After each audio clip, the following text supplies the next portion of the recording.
रिजवान साहब जवाब देना चाहते हैं। रिजवान साहब। जी जी नाविका, एक तो त्रिपाठी भाई को लाख लाख बधाई। मैंने इतनी साफ बोलने वाला अभी तक प्रवक्ता नहीं देखा जो मेरी बात पर उन्होंने जवाब दिया कि हां भैया हमसे गलती हुई। तो पहली बात तो त्रिपाठी भाई को लाख लाख बधाई, नेशनल टीवी पे ये बोलने के लिए जिगर चाहिए, नंबर 1। नंबर 2, बिल्कुल सही कहा त्रिपाठी भाई ने कि नैरेटिव गलत सेट कर रहे हैं। हाई कोर्ट का ऑर्डर पढ़ा नहीं है। हाई कोर्ट ने स्पष्ट कहा है कि हम अवैध ढांचों की बात नहीं कर रहे हैं, पहली चीज। और दूसरी चीज, अगर किसी अपराधी का मकान गिराया गया तो क्या आशुतोष जी को यह मालूम है कि वो वैध था, उसका नक्शा पास था, वो किसी नजुल की जमीन पर नहीं बना था? ये उनको मालूम है? जितने भी उत्तर प्रदेश में केस हुए, जवाब है नहीं मालूम है। क्योंकि ये मान लेते हैं नाविका कि अगर किसी अपराधी का मकान गिर रहा है तो वो बिल्कुल वैध होगा, नक्शा पास होगा। और बतौर अधिवक्ता इन्हें एक बात बता दूं कि अगर आपकी कृषि की जमीन है, कृषि की आपकी खसरा खतौनी आपके नाम है, और उस पर आप अगर मकान बनाते हैं बिना अनुमति के, तो वो भी अवैध होता है। तीसरी बात का जवाब दे दूं, जो उत्तर प्रदेश में लखनऊ में पानी फेंकने की घटना हुई थी, वो मेरे घर से 1 किलोमीटर दूर हुई थी। जब योगी आदित्यनाथ जी ने 2 आदमियों का नाम लिया था, उस टाइम मात्र 3 लोग पकड़े गए थे, बाकी अज्ञात थे। उसके तीसरे, चौथे, 5वें, 7वें दिन 18 लोग पकड़े गए। यह भी फैक्ट ठीक कर लीजिए। और योगी जी ने यह नहीं कहा था नाविका कि क्योंकि ये मुसलमान और यादव थे इसलिए ये अपराध कर रहे थे। उन्होंने सिर्फ नाम लिया था। लेकिन इनकाउंटर के केस में अखिलेश यादव ने स्पष्ट कहा है कि इनकाउंटर जाति देख के हुआ है। अखिलेश यादव का बयान और योगी जी का बयान बिल्कुल आपस में तारिक खान जवाब दीजिए, तारिक खान जवाब दीजिए, क्योंकि अखिलेश यादव जी जब बात करते हैं मंगेश यादव की, तो उन सारे लोगों का क्या जिनके एनकाउंटर हुए थे और वो दूसरी जातियों से थे, उनके लिए तो कोई ट्वीट नहीं आया, उनके लिए कोई बयान नहीं आया, उनका कोई दर्द भी नहीं हुआ। मैम कितनी बचकानी बात की गई। अभी वीडियो पब्लिक डोमेन में आ गया था। अच्छा, ब्लर हो गई आंखें, सारे लोग नहीं दिखे वीडियो में जो पानी फेंक रहे थे। उसमें सिर्फ 2 खास लोग दिखे, बाकी लोग ब्लर हो गए, दिखाई नहीं दे रहे थे। वीडियो आपका यार नहीं होता आदमी। मैं आपके बीच में नहीं बोला था, मैं आपके बीच में नहीं बोला था डॉक्टर साहब।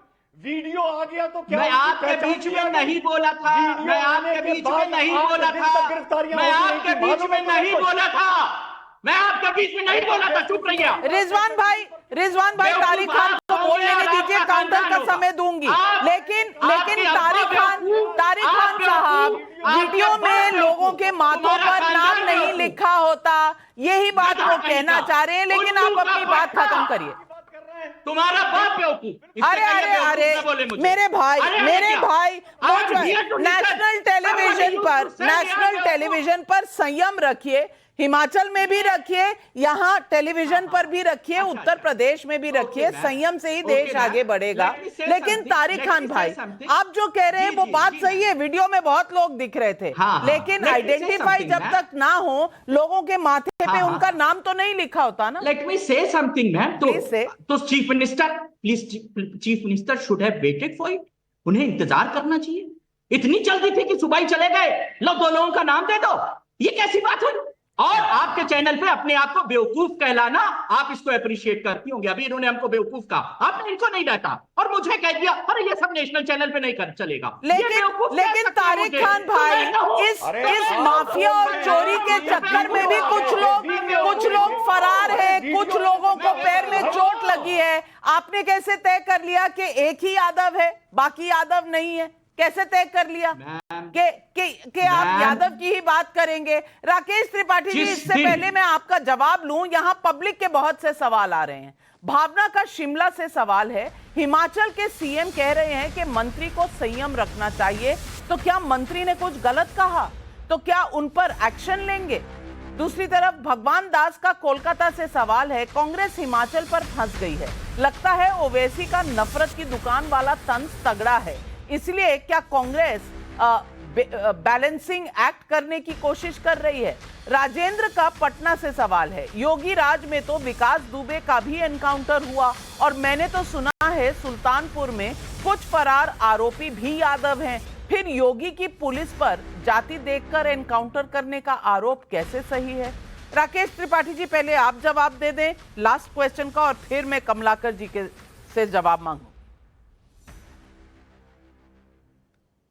लेकिन नाविका, आपने जब ये शो शुरू किया है ना, तो शो के 10 मिनट पहले अखिलेश यादव ने एक और ट्वीट किया है और इतनी पीड़ा है ना, इतना दर्द है अखिलेश यादव जी को इस एनकाउंटर में मंगेश यादव के मारे जाने का। एक 1995 में बॉलीवुड में फिल्म आई थी राजा, उसका फिल्म का एक गाना था ना कि चोट तुझे आए तो दर्द मुझे होता है, भाई भाई में अक्सर ये होता है। जैसे ही गोली किसी अपराधी को लगती है, सीधा दर्द अखिलेश यादव को होता है। यह अपराधी के बीच में और अखिलेश यादव जी के बीच में न जाने कौन सा कनेक्शन होता है कि वो मातम पुरसी करना शुरू कर देते हैं, छाती पीटना शुरू कर देते हैं। लेकिन उनको शायद नहीं जानकारी होगी, तारिक खान को भी जानकारी नहीं होगी, इस पूरे एनकाउंटर में एक सिपाही भी जख्मी हुआ है। उस सिपाही का नाम नहीं मालूम होगा, उसकी जाति नहीं मालूम होगी, शैलेश राजभर।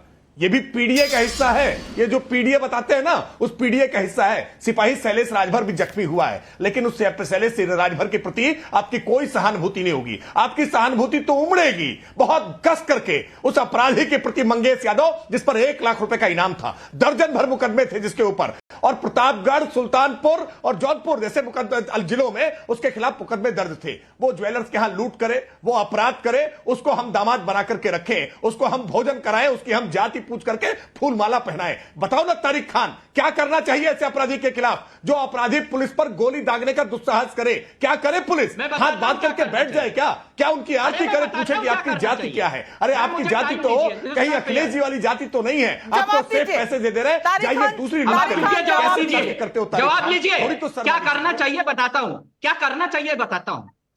जाना चाहिए सुप्रीम कोर्ट में, हाई कोर्ट में, और सरकारी वकील को चुप हो जाना चाहिए और कुणाल पांडे, अभिषेक को छुड़वा देना चाहिए बलात्कारियों को कि जाओ बनारस में और बलात्कार करो, क्योंकि तुम बीजेपी के हो, और बहन बेटियों का बलात्कार करो क्योंकि बीजेपी की हो। सरकारी वकील से कहा गया कि तुम चुप जाना, कुछ मत कहना कि ये जब बाहर जाएगा तो गवाह को प्रभावित करेगा। माफ कीजिएगा, ये मुझे समझ में नहीं आया आपका तर्क। अगर वो सिपाही पर बंदूक से, आशुतोष जी आपने कुछ कहा और देखिए सब के हाथ ऊपर चले गए। पहले राकेश त्रिपाठी जी आपके पास जाती। एक तो कुछ लोग जानबूझ करके झूठ फैलाने का काम करते हैं। ऑनरेबल सुप्रीम कोर्ट का ऑर्डर मेरे पास है, ऑर्डर का पॉइंट नंबर 4 में पढ़ करके सुना रहा हूं, दर्शक देख लें इसको। We appreciate the stand taken by state of Uttar Pradesh in the affidavit filed by it. तो सुप्रीम कोर्ट तो अप्रिशिएट कर रहा है कि यूपी सरकार ने जो एफिडेविट फाइल किया है, उसमें जो स्टैंड लिया है, हम उसको अप्रिशिएट करते हैं। ये कब कह दिया सुप्रीम कोर्ट ने कि अब बुलडोजर नहीं चलेगा? कहां कह दिया भाई? 17 तारीख को तारीख लगाई है, सबको इशू नोटिस किया है, सबसे सुझाव मांगे हैं कि क्या इस पर गाइडलाइन बनाए जाने की आवश्यकता है या नहीं है। आपने एक तरफा नैरेटिव गढ़ना शुरू कर दिया। सुप्रीम कोर्ट ने यह भी कहा है कि किसी अनाधिकृत अतिक्रमण की जमीन को हम संरक्षित नहीं कर सकते, लेकिन जानबूझ करके, पिक एंड चूज करके, गलत तरीके से अर्थ निकाल करके नैरेटिव गढ़ने का जो प्रयास होता है ना, यह सफल नहीं होगा। आशुतोष जी, सुप्रीम कोर्ट ने ऑर्डर नहीं दिया है, तारीख लगाई है, क्या ये नैरेटिव गढ़ने का एक और आपका अप्रोच था? देखिए नविका जी, अब भारतीय जनता पार्टी को पिक एंड चूज करना बहुत अच्छी तरीके से आता, मैं क्या करूं उसके लिए? आपको भी आता है, अच्छे आदमी अच्छे, आपको भी आता है, आपको भी तो महारत हासिल है इसमें। अरे मुझे तो सुन लीजिए, मैं कोई राजनीतिक पार्टी का प्रवक्ता तो हूं नहीं, मैं तो साफ तौर पर पढ़ रहा हूं। It is position of law, how can anybody's house be demolished only because he is an accused